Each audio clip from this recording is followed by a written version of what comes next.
আজকে আপনাদের সাথে থানকুনি পাতা ভাজির রেসিপি শেয়ার করব। যারা থানকুনি পাতা একেবারেই খান না বা পছন্দ করেন না, আজকের রেসিপিটি তাদের অনেক বেশি ভালো লাগবে।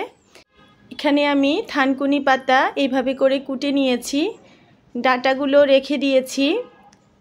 পাতাতে ছোট ছোট অনেক ময়লা আছে, এবার পরিষ্কার করে পাতাগুলো ধুয়ে নিব। একটু ভালো করে নেড়ে নেড়ে হাত দিয়ে পাতাগুলো পরিষ্কার করে ধুয়ে নিতে হবে। পরিষ্কার করে ধুয়ে নিয়েছি, এবার আমি পাতাগুলো পেস্ট তৈরি করব। আপনারা চাইলে শিলপাটায়ও তৈরি করে নিতে পারেন। এখানে আমি প্যান ভালো করে গরম করে নিয়েছি, তারপর দিয়ে দিব পেঁয়াজ কুচি, কাঁচামরিচ কুচি। এখানে আমি দুটো পেঁয়াজ দিয়েছি, কাঁচামরিচ আপনারা পছন্দ মতো দিবেন। যারা ঝাল বেশি পছন্দ করেন কাঁচামরিচের পরিমাণ বাড়িয়ে দিবেন। এবার নেড়ে নেড়ে বাদামি রং করে ভেজে নিব।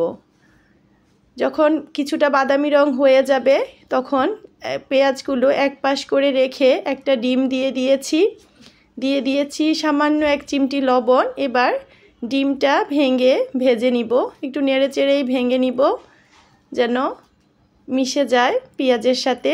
এবার পেঁয়াজের সাথে মিশিয়ে নিব, মিশিয়ে আবার কিছুক্ষণ ভেজে নিব। চুলার আগুন আমি মিডিয়াম হিটে রেখেছি, মিডিয়াম হিটে রেখে এগুলো ভাজি করেছি। এবার থানকুনি পাতার যে পেস্ট তৈরি করেছি সেটা ঢেলে দিব, তারপর নেড়ে নেড়ে ভেজে নিব। ঢাকনা দেওয়া যাবে না, আমি যেহেতু ব্লেন্ড করেছি এজন্য কিছুটা পানি বের হয়ে গিয়েছে। অল্প একটু পানি দিয়ে আমি ব্লেন্ড করেছি, আপনারা চাইলে শিলপাটায় বেটে নেবেন, তাহলে বেশি পানি বের হবে না। এবার দিয়ে দিয়েছি 1 চামচ লবণ। থানকুনি পাতা ভাজিতে লবণটা একটু কম দিবেন, কারণ থানকুনি পাতাটাই একটু নোনতা নোনতা হয়, বেশি লবণ দিলে খেতে ভালো লাগবে না। নেড়ে নেড়ে ভাজি করব মিডিয়াম হিটে। থানকুনি পাতা কিন্তু শরীরের জন্য অনেক বেশি উপকারী। বিভিন্ন রোগে ডাক্তাররা পরামর্শ দিয়ে থাকেন থানকুনি পাতা খাওয়ার জন্য। তো এই পর্যায়ে আমার নেড়ে নেড়ে ভাজি করব। কিছুটা পানি শুকিয়ে গিয়েছে, যখন একেবারে টান টান হয়ে যাবে, কোনো পানি অবশিষ্ট থাকবে না, তখন আমি নামিয়ে নিব। আমার প্রায় হয়ে গিয়েছে, আর কোনো প্রকার মশলা ব্যবহার করব না, কিছুই ব্যবহার আমি করিনি এই ভাজিতে। আমার ভাজিটা সম্পূর্ণ হয়ে গিয়েছে, এবার নামিয়ে নিব। এই থানকুনি পাতা ভাজি গরম ভাতের সাথে খেতে অসম্ভব মজা লাগে এবং শরীরের জন্য ভীষণ উপকারী।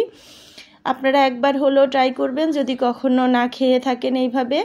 রেসিপিটি ভালো লেগে থাকলে বেশি বেশি করে লাইক, কমেন্ট, শেয়ার দিয়ে দিবেন। মজাদার নতুন নতুন রেসিপি পেতে অবশ্যই পেজে ফলো দিয়ে দিবেন, আর যদি ইউটিউব থেকে দেখে থাকেন অবশ্যই সাবস্ক্রাইব করে দিবেন। পুরো ভিডিওটা দেখার জন্য অসংখ্য ধন্যবাদ।